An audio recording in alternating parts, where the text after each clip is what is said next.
Om Namo Bhagavate Vasudevaya. Om Namo Bhagavate Vasudevaya. Om Namo Bhagavate Vasudevaya.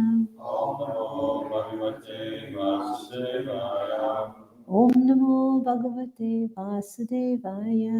Om Namo Bhagavate Vasudevaya.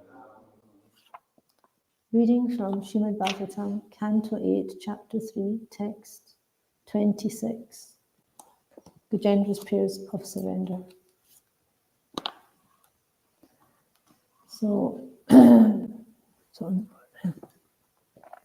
Soham Vishvashijam Vishvam. Soham Vishvashijam Vishvam. Avishvam Vishvavedasam. Avishvam Vishvavedasam. Vishvatmanamajam Brahma. Vishvatmanamajam Brahma. Pranatosmi Parampadam. Pranatosmi Parampadam. Soham Vishvashijam Vishvam. Avishvam Vishvavedasam. Vishvatmanamajam Brahma. Pranatosmi Parampadam. Soham Vishvashijam Vishvam. Avishvam Vishvavedasam. Vishvatmanamajam Brahma. Pranatosmi Parampadam. Soham Vishvashijam Vishvam. Soham Vishvashijam Vishvam.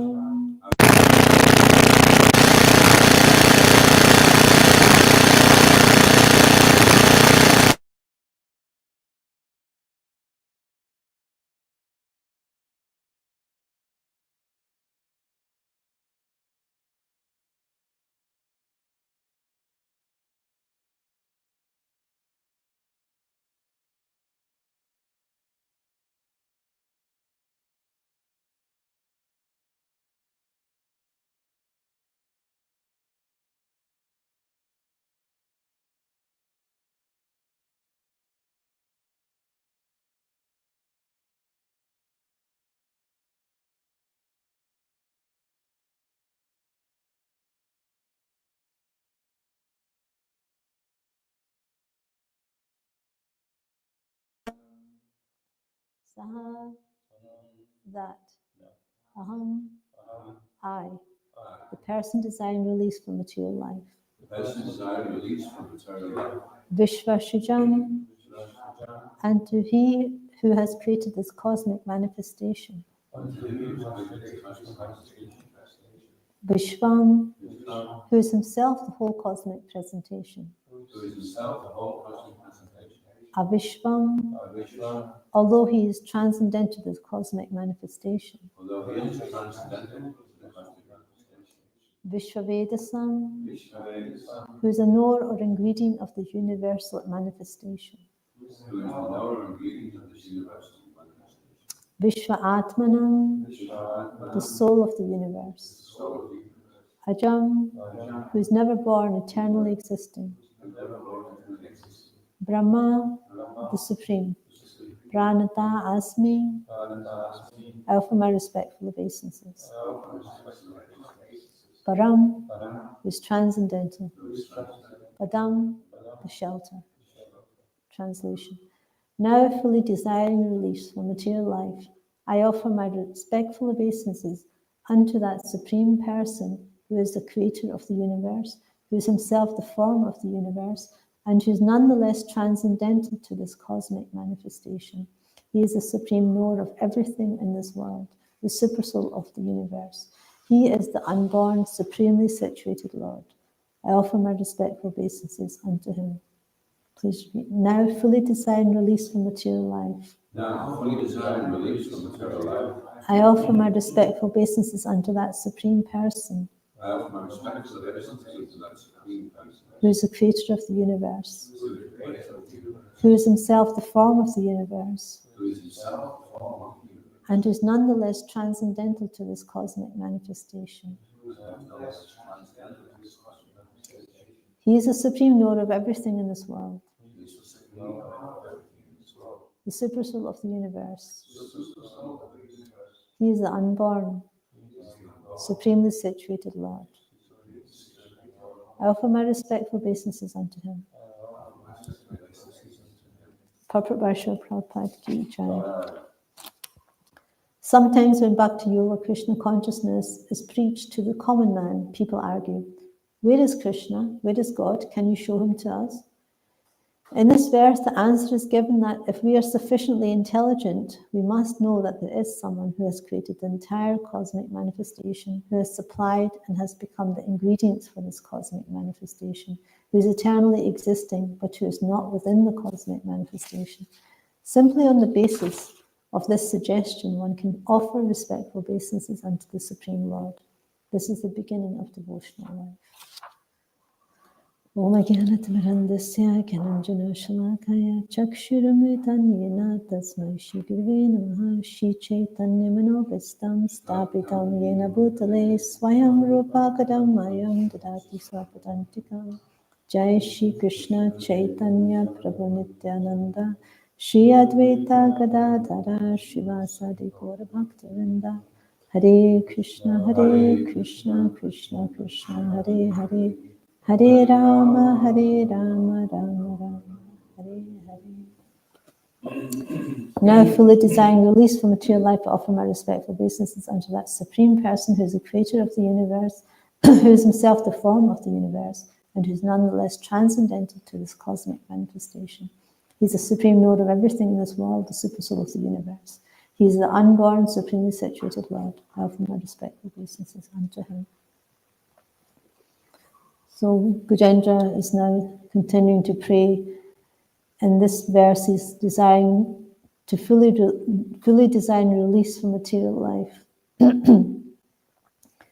because he's realizing that the suffering one goes through in material life is so painful that one wants relief from it, one wants freedom from this suffering condition. So the crocodile is actually, in one sense, desire for release from this material existence. Sometimes we are faced with so many dangers in this material world, and actually the dangers should be an opportunity for us to take shelter of Krishna. This is actually how we should see danger. Like Gajendra is actually in this dangerous situation.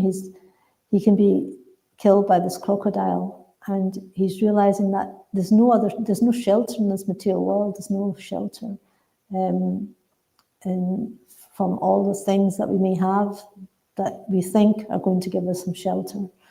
You know, a nice house, a husband or a wife or children or anything in this any security in this material world isn't actually going to give us protection. So then in that condition, Gajendra's ultimately taking shelter of Krishna, and he wants complete release from this material life because he's realizing it's futile. So if the crocodile hadn't come and attacked him, then he probably would have just continued on in that comfortable life in the heavenly planets and just enjoying himself with his family and children and wife and enjoying himself to the fullest in the body of an elephant as much as he can enjoy himself. But he wouldn't have really, it wouldn't have urged him to take shelter of Krishna. So it's only when he was in this dangerous condition that he took shelter of Krishna and he got released from this material existence.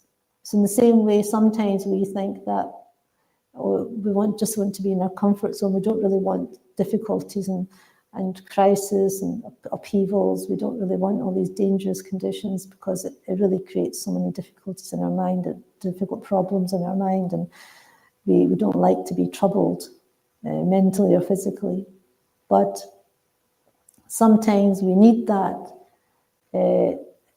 need that danger or that crisis to actually, so that it pushes us, it urges us to take shelter of Krishna more. So in one sense, it's actually a blessing in disguise. So like Queen Kunti, I mean, we may not be on that level to pray for this, but Queen Kunti was saying, let those calamities come again and again, so that we may see you again and again.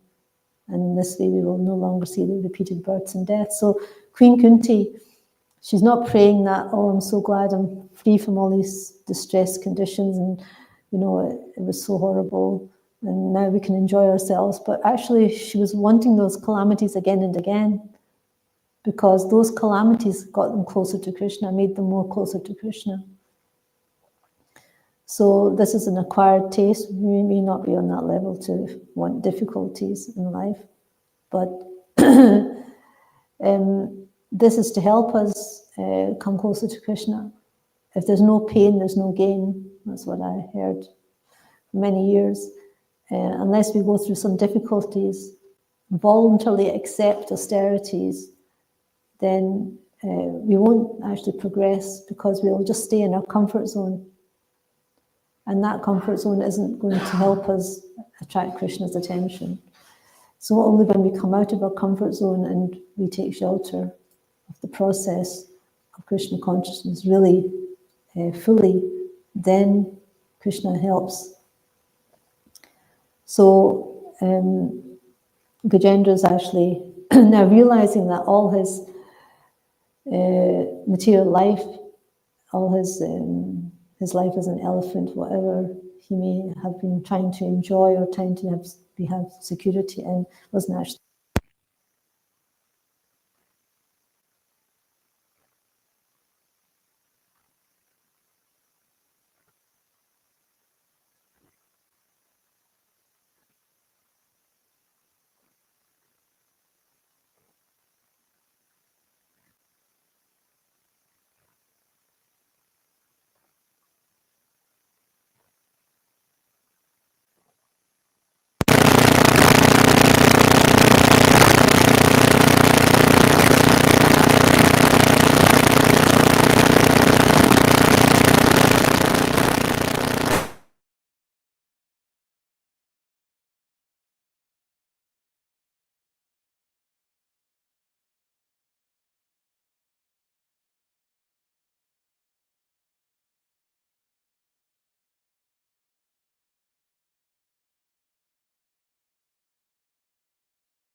Then we will attain very pure devotional service, because this is actually the rightful claim,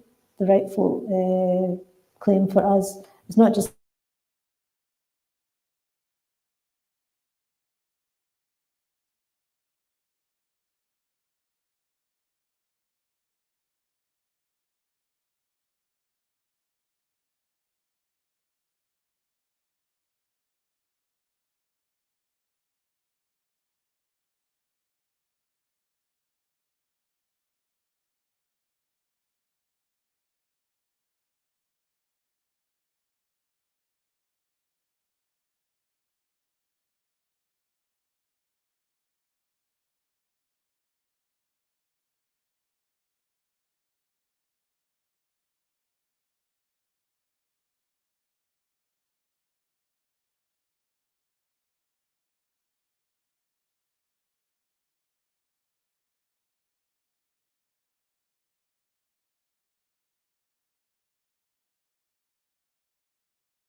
We're not in control of this, because if we were in control, we wouldn't have this danger in the first place.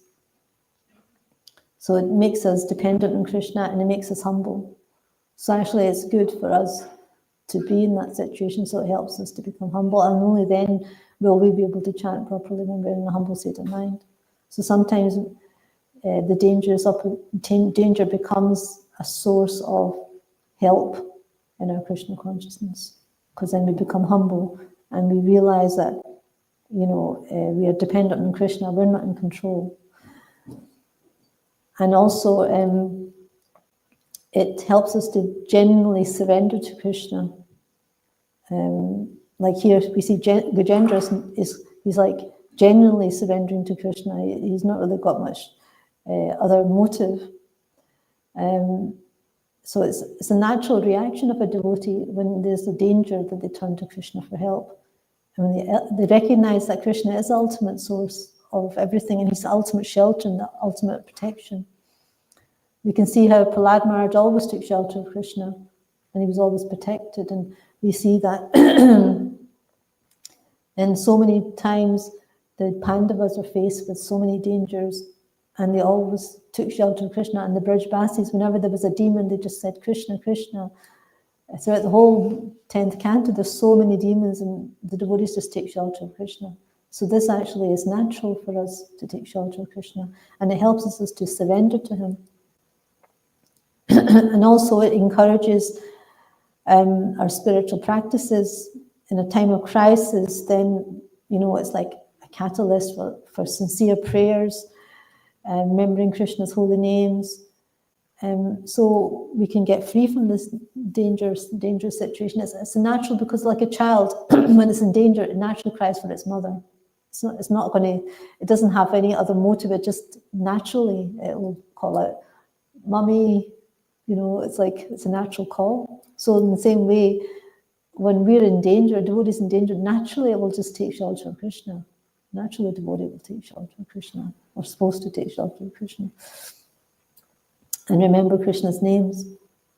And also it strengthens our faith, because when we take shelter of Krishna, and Krishna helps us and gives us protection, then it gives us so much faith. It increases our faith. Because Krishna promises to protect his devotees who take shelter of him. So dangers can actually strengthen a devotee's faith. Not weaken it, but strengthen it. Unless they're very weak, that they actually lose faith. But generally a devotee, it helps a devotee, strengthens his faith in Krishna. When he sees Krishna's hand, how Krishna's protecting them, and how he's giving them shelter. And it also reprioritizes our spiritual goals. So hardships can force a person to stop their material pursuits, and shifting their consciousness, it makes them humble, and it shifts their focus from worldly things, worldly duties, to spiritual connection with Krishna. So we've seen that in COVID time, right? When there was a dangerous situation and people realized that actually everything's so fragile, the world is such a fragile place, and they kind of started going towards Krishna more because of it. So it actually helped people to come closer to Krishna. And so hardships can actually force a person to stop trying to go for material pursuits or material, sense gratification, and take shelter of Krishna more. So there's so many positive things when there's a danger, so many positive things to take out from a dangerous situation. So in this episode, Gajendra is actually, in a situation of danger, and he's actually utilized it properly. Instead of trying to fight the crocodile, continuing to fight the crocodile, he just realizes actually he's not in control and he can't do anything about it. And it makes him humble, and so he completely takes shelter of Krishna. He totally surrenders himself and offers these prayers. So this is how dangers actually can be used in Krishna's service, brings us closer to him and helps us to realize the futility of this material world and helps us to become humble and realize we're not in control. Anything, any comments or questions on this?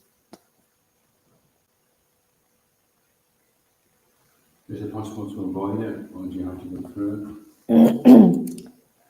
Well, there's danger at every step in the material world. What's that verse? Padam vipadam natesham. At every step there is danger.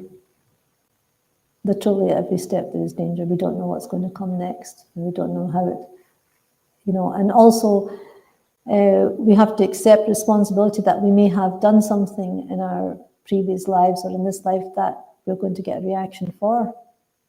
And we have to accept that as Krishna's mercy, because that will help us take shelter of Krishna. Because if there was no dangers and there was no difficulties at all, and we were living a life full of comfort and enjoyment and there was no problems, then we wouldn't want to leave this material world. We want to stay here forever because we don't think there's any need to go somewhere better, you see. So the reason there is some suffering in this material world, there's birth, death, old age and disease, is to help waken our consciousness that there is, this place is a place of suffering, and we have to get out of this material situation. And we have to go make efforts to get out of this material existence and go back to the spiritual world. Otherwise, we think it's wonderful. Just like the heavenly planets, they have so much higher sense of happiness, sense of pleasure, that it's very difficult for them to actually take full shelter of Krishna, because it's only when a demon comes along they take shelter of Krishna. That's when they go to Vishnu and ask for his help, Otherwise, they're just enjoying themselves. They're not really thinking of Krishna at all. They're just, and so they're not thinking of how to get free from this material existence, because they're enjoying so much. They don't really see a need to actually leave the heavenly planets and go back to the spiritual world. But in the earthly planet, it's actually good, because we actually have enough suffering to help push us, accelerate the process of going back to Godhead. Otherwise, we'll just want to stay in this miserable world. And we can see that actually, even although we're in Kali Yuga and there is so much more suffering than in any other yugas, still people are not inclined to spiritual life. They're not even, it's like in Satya Yuga, Treta Yuga, Dwapara Yuga, they were much more elevated and there was less suffering. I mean, they had long lives, they had very good, the earth was in a good state, they could enjoy better, and they were following the Vedic system for enjoyment, and they could gratify their senses in a very nice way. So they had less difficulties and less suffering then. So, but still people were God conscious. But in this age, in Kali Yuga, when there's so much more suffering, people are still not taking shelter of Krishna. It's such a degraded age that people are just so much in the mode of ignorance. They can't understand that they know how to get out, how to actually take shelter of God. So if there was no suffering at all in Kali Yuga, I can imagine people would definitely not be thinking of going out of this material world. Even when there is suffering, they're still not thinking of it. So this winter age is necessary so people can actually realize that this material world is a place of suffering.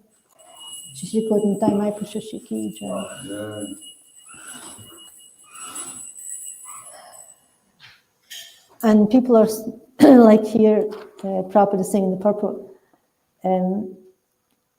people may, when we preach, then people argue, where is Krishna, where is God, can you show him to us? So it's like, it's like an owl, they sleep during the day, so they never see the sun. They only wake up at night time.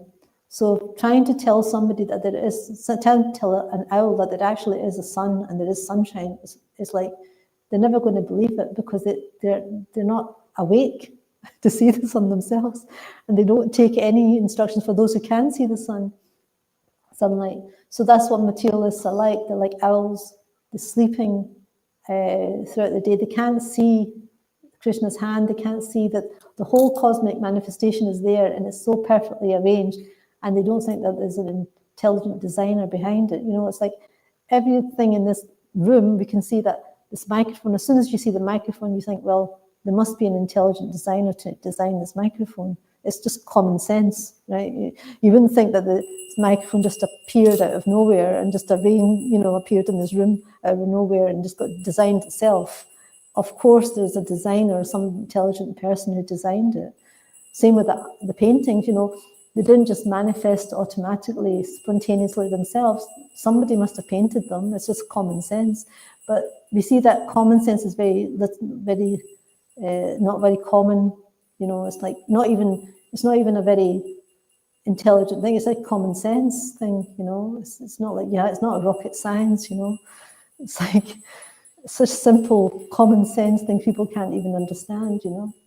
It's like it's incredible actually that we have to kind of say, look, everything there is in the material world, everything we see, all objects we see around us had a creator. Then why do we think that the whole universe and all the living beings in it and all the,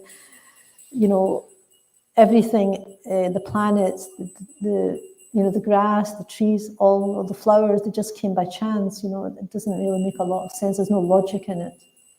So even from a simple way of analyzing things, of course there is a creator. How do you think everything got created, So in the same way, so Prabhupada is saying that if we are sufficiently intelligent, we must know that there is someone who has created the entire cosmic manifestation, who has supplied and become the ingredients for this cosmic manifestation, who is eternally existing but is not within the cosmic manifestation. Simply on this basis of this suggestion, one can offer respectful obeisances unto the Supreme Lord. This is the beginning of devotional life. So even if we are not aware of who that creator is, we can think, well, there must be some creator, there must be some intelligent designer behind this whole cosmic manifestation. So we can offer respectful obeisance even if we don't know who that is.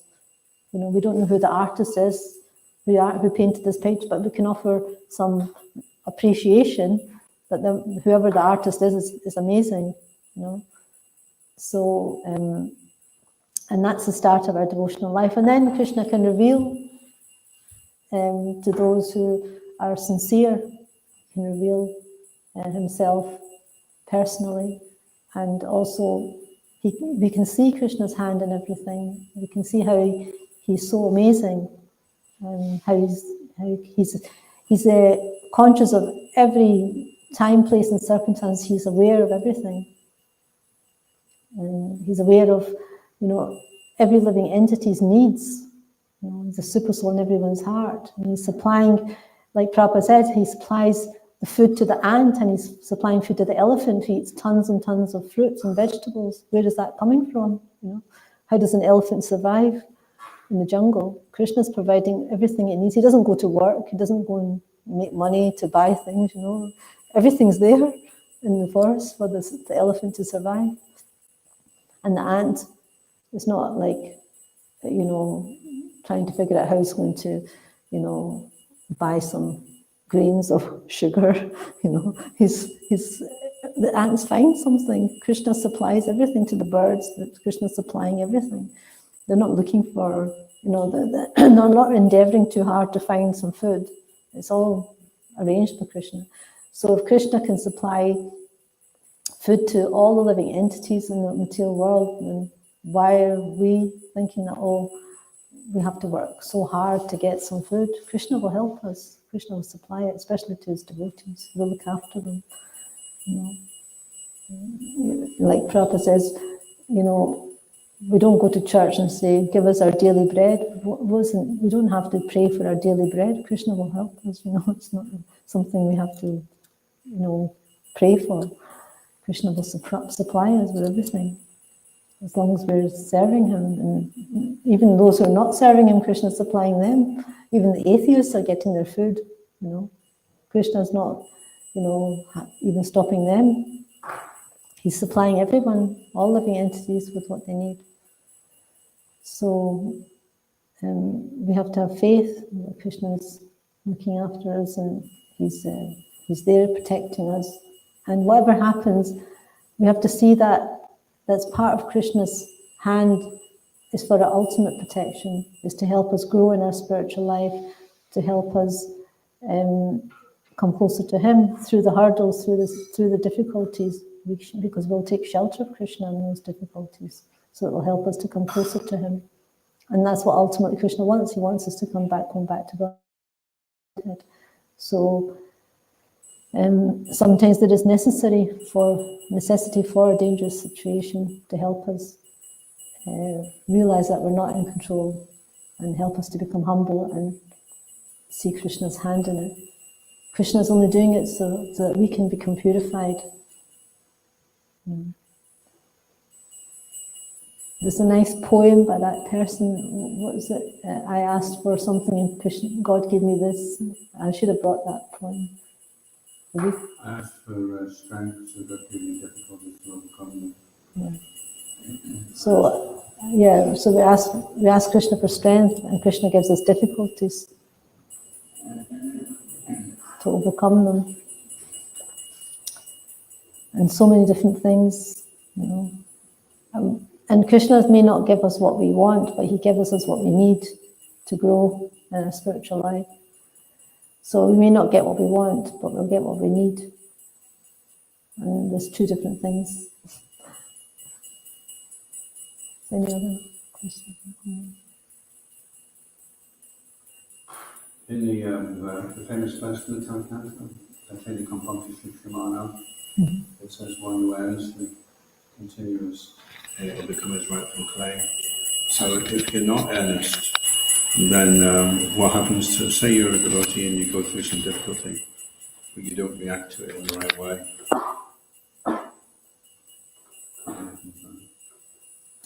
This earnestly waits for you to bestow your causeless mercy upon him. One who earnestly waits for him, for you to bestow your causeless. So, earnestly means that we're really eager for the Lord to bestow his mercy upon us, but we're waiting eagerly. We're not losing hope.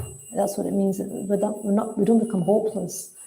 It means that we eagerly wait for Krishna to bestow his mercy upon us. We have faith that Krishna will at some point bestow his mercy upon us, and we have hope.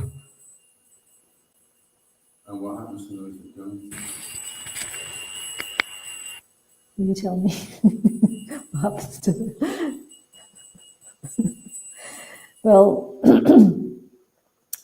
the process will take longer, that's all. If they don't wait for the Lord's mercy, then and they give up, then they will maybe have to go through a bit longer process to get back to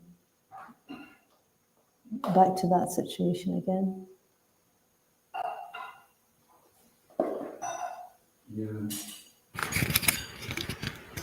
I was just thinking, I used to think that, but then I was wondering, it seems that sometimes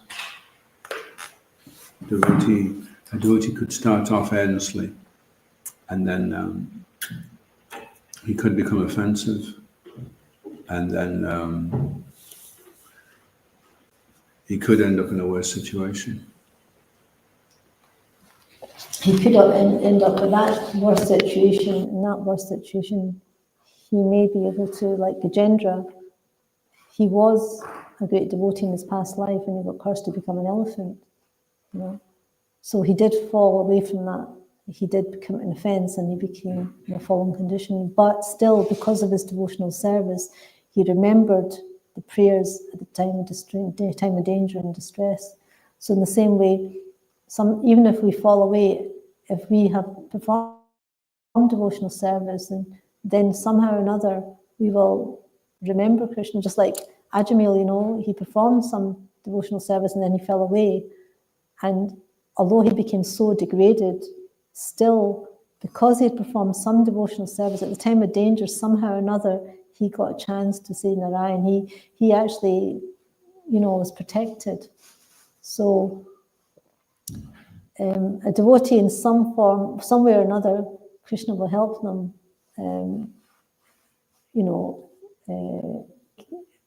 go upward, progress, like Jad Bharat, Maharaj Bharat became a deer and then he became Jad Bharat. So even though a devotee may fall, then Krishna helps him to attain. But it's not that we should think, well, I'll just do whatever I want and Krishna will help me and Krishna will protect me. We shouldn't like take advantage of the Lord's kindness like that, you know. But we should think that if it's an accidental fall down, if an accidentally something happens, then Krishna, you know, will help us because it was an accidental thing, you know. But if it's purposeful, then it may take longer because we have to get free from that offensive nature. In the recent podcast by Sri Ramanuj, it's Indra offends Brihaspati. And in their Brihaspati makes himself invisible because Indra realizes he's offended him. He thinks I'll just go and touch his feet. And for Brihaspati, that's going to be too easy to just apologize. So he disappears, so that Indra has to suffer a little bit. And Sri Ramanuj was saying that Srila Prabhupada, he would, if the person made a mistake once, twice, but third time, then he would say, no, I'm not going to forgive you. So then it seems that the rectification has to take place through distress, like with Gudrun. The whole pastime is that he went through an extremely painful situation, and then he came out the other end. It's not a given that he was going to do that. He could have become resentful and says, "Oh, you know, what's this? God's supposed to protect me," and then become offensive. So yes, it's not an automatic thing, is it? No, because we all have choice and we all have free will. So Krishna never takes that away from us. So we still have choice. We always have choice to take up Krishna consciousness or not. And we always have choice whether to surrender to Krishna or not, or take shelter of him or not. So it's up to us, you know. Krishna's not forcing us to take shelter of him. We have got that free will to do that. And so it's depending on us if we take shelter or not. Yeah, it's interesting in the Vyasa Puja offering, Chandrasekhar Maharaj, he immediately focuses on how well he's chanting. And it's like, that's the pivot, everything else is going around that. How much you're trying to follow your spiritual master, how much you're pleasing him, it'll all be reflected in how well you're chanting the holy name. And if you're not, then you can conclude, okay, then I must be making some offense. So there must be something that shouldn't be there, you know. And then if you can continue on with determination, with faith, that taste is there, that bliss of Krishna consciousness is there, but I'm just having to go through purification to get to that point. Yes, purification is there because we have got so many conditionings and we have got different anarthas in our hearts. So there needs to be some purification to get free from them. And sometimes that purification is not very nice because, you know, it's very painful. But at the same time, it's like if we've got a disease condition, we may have to go through a painful operation to get free from that disease condition. You know, they may have to cut us up and, you know, remove some part of it. So it's not going to be very nice and easy, and it could be very, very painful. But for the ultimate benefit, it's for our ultimate benefit. You know, so we have to see that it's like Krishna's operating on us and to remove all those anarthas, you know, and it can be painful.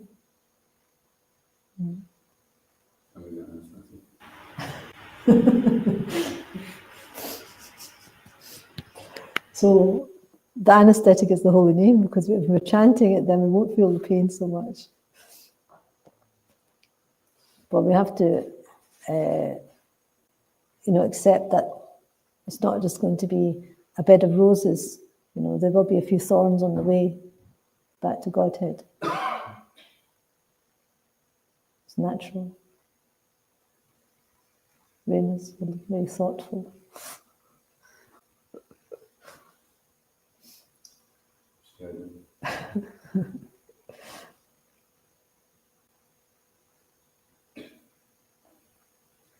I was just thinking of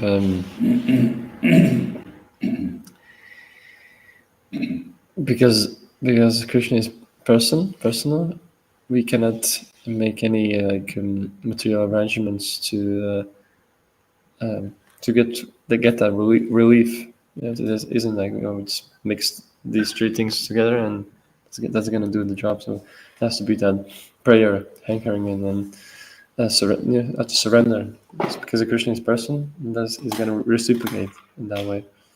If it was impersonal, then there would be some mechanical way to do it, but obviously there isn't. Yeah, so it's not like a formula where you add this and this and you're going to get this. Krishna, as in he's in control, and sometimes nobody knows Krishna's plan. Nobody knows the plan of the Lord. Only he does. And we think of the future. We plan for the future because we think, we want to do this, this, and this. But Krishna sees the future and he plans the present. He already sees the future and he knows what the future is and he plans the present for us. So that's how Krishna sees it. So we don't know what the future is, so we're trying to make plans. But then, if you want to make Krishna laugh, tell him your plans, because Krishna has other plans. And we may not be thinking that that's part of our plans, we're not thinking that.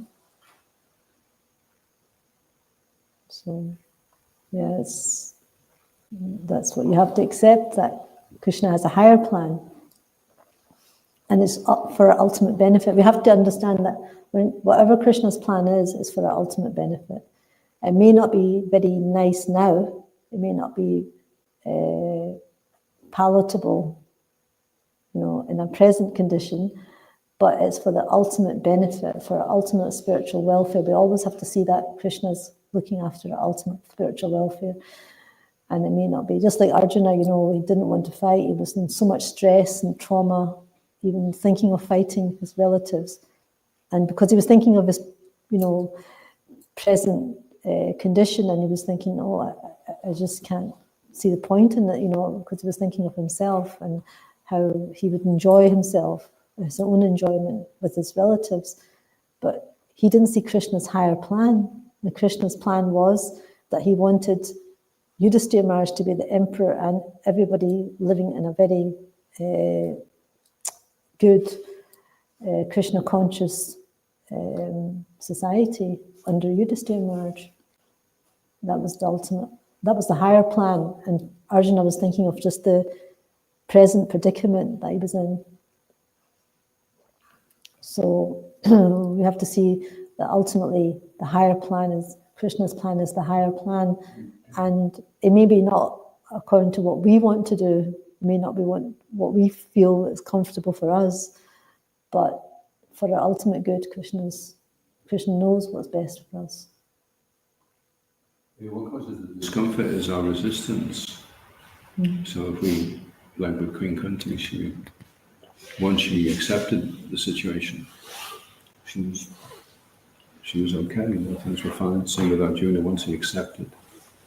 What causes the problem is when Krishna's trying to teach us something and we're resisting the lesson. For Gajendra to compose all these very eloquent prayers, he must have transcended everything. He must have gone out of all that pain and all that anxiety. He was just completely focused on the Lord, like Bhishma became very, very clear. So these prayers are proof that the devotee is relieved of all distress, although externally it looks difficult, but internally the devotee is relishing it. And he's happy that he's just going with where the plan is, But what causes the confusion is when we're resisting it, we're trying to impose our plan. And Krishna's like, no, that's not going to work, this is the best thing to do. No, I think I know better. And that causes the pain and the discomfort. And the resistance is also because of pride, because we think we're in control, and we want to stay in control. We don't want somebody else to be in control, you see. And ultimately Krishna has to make us humble enough so that we can actually go back to Godhead, because unless we're humble, we're not going to develop Krishna Prem.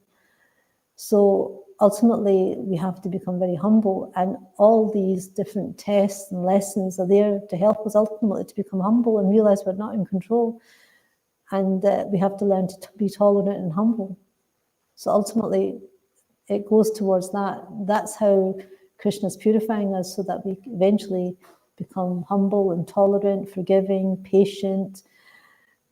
And it'll keep happening to us until we develop those qualities. The same lessons will keep coming again and again until we learn, we become a saint, basically. Once he was subdued, then everything became blissful for him, up until then. But he had to go through a process of all the poison was taken out of him. And then when there was no poison left, then everything became. So chanting is a lot about, I think, you're chanting, and it's not so easy to chant, but you become subdued by the chanting. That's why it's recommended that we chant 16 rounds all in one go, because Krishna didn't just jump on Kaliya's head, kick him once, and then he was fine. It was a while. He was on there for a while, and eventually when all the poison came out. So for us it takes like 2 hours to get a good kick in from the holy name, and then we just become subdued, and then we start to just chant in a very submissive way. And then we become open to whatever the plan is that Krishna's got in store for us for that day, on a daily basis. Yeah, another thing I was thinking was like Jarasandha, he's trying to defeat Krishna, but he arranges a whole army of I don't know how many Akshahinis, and he's defeated 18 times, but there's not 18 times in 1 year, it's 18 years, over 18 years. Each year he would try to attack Krishna with a phalanx of army, and he'd be defeated. But it's like, that's what we're like. We're trying to be in control all the time, and instead of accepting that Krishna's in control, So Krishna's defeating us so many times, and we're thinking, but I can still be in control, So we have to start understanding that actually, ultimately, Krishna's in control, and we should, be in line with his control, with his desires, with his instructions, rather than trying to do our own thing, because ultimately we'll be defeated by Krishna that way.